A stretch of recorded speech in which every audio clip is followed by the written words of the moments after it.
രാഹുൽ മാങ്കൂട്ടത്തിനെതിരായ ലൈംഗിക ആരോപണ പരാതിയിൽ വീണ്ടും ഒരു ട്വിസ്റ്റ് ഉണ്ട്. ഈ പരാതിക്കാരിയുടെ ഭർത്താവ് BJP പ്രവർത്തകനാണല്ലേ?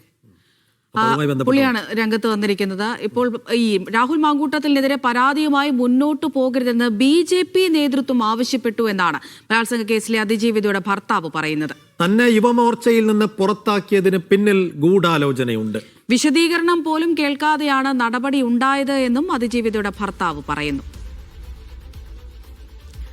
നന്ദഗോപാൽ വിവരങ്ങൾ നൽകാനായി ചേരുന്നുണ്ട്. നന്ദഗോപാൽ, ഇപ്പോൾ വിഷയത്തിൽ ഈ പരാതിക്കാരിയുടെ ഭർത്താവാണ് വീണ്ടും രംഗത്ത് വന്നിരിക്കുന്നത്. കഴിഞ്ഞ ദിവസം നമ്മൾ കണ്ടതാണ് ഈ പരാതിയുമായി DGPയെ ഒക്കെ സമീപിക്കുന്ന ഒരു സാഹചര്യം ഉണ്ടായിരുന്നു. ഇപ്പോഴിതാ BJP നേതൃത്വം ഈ സംഭവവുമായി ബന്ധപ്പെട്ട് ഇടപെട്ടിട്ടുണ്ട്, പരാതിയുമായി മുന്നോട്ട് പോകരുതെന്ന് ആവശ്യപ്പെട്ടിട്ടുണ്ട് എന്നൊക്കെയാണല്ലോ പുറത്തുവരുന്ന വിവരങ്ങൾ.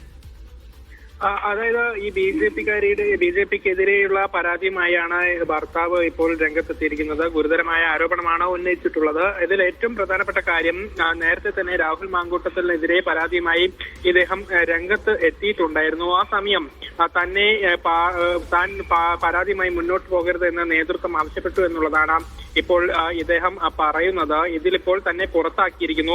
പഞ്ചായത്തിൽ പ്രവർത്തിച്ചില്ല എന്ന് പറഞ്ഞുകൊണ്ടാണ് പുറത്താക്കിയത് എന്നുള്ളതാണ് അദ്ദേഹം പറയുന്നത്. പക്ഷേ അതേസമയം താൻ ഈ പരാതി നൽകിയതിന്റെ അടിസ്ഥാനത്തിലാണ് ഇത്തരം ഒരു നടപടി ഉണ്ടായത് എന്നുള്ളതും ഇപ്പോൾ ഇദ്ദേഹം ആരോപിക്കുന്നുണ്ട്. ഏതായാലും വിശദീകരണം പോലും തന്റെ ഭാഗത്തു നിന്നും കേട്ടിട്ടില്ല എന്നുള്ളതും പറയുന്നുണ്ട്.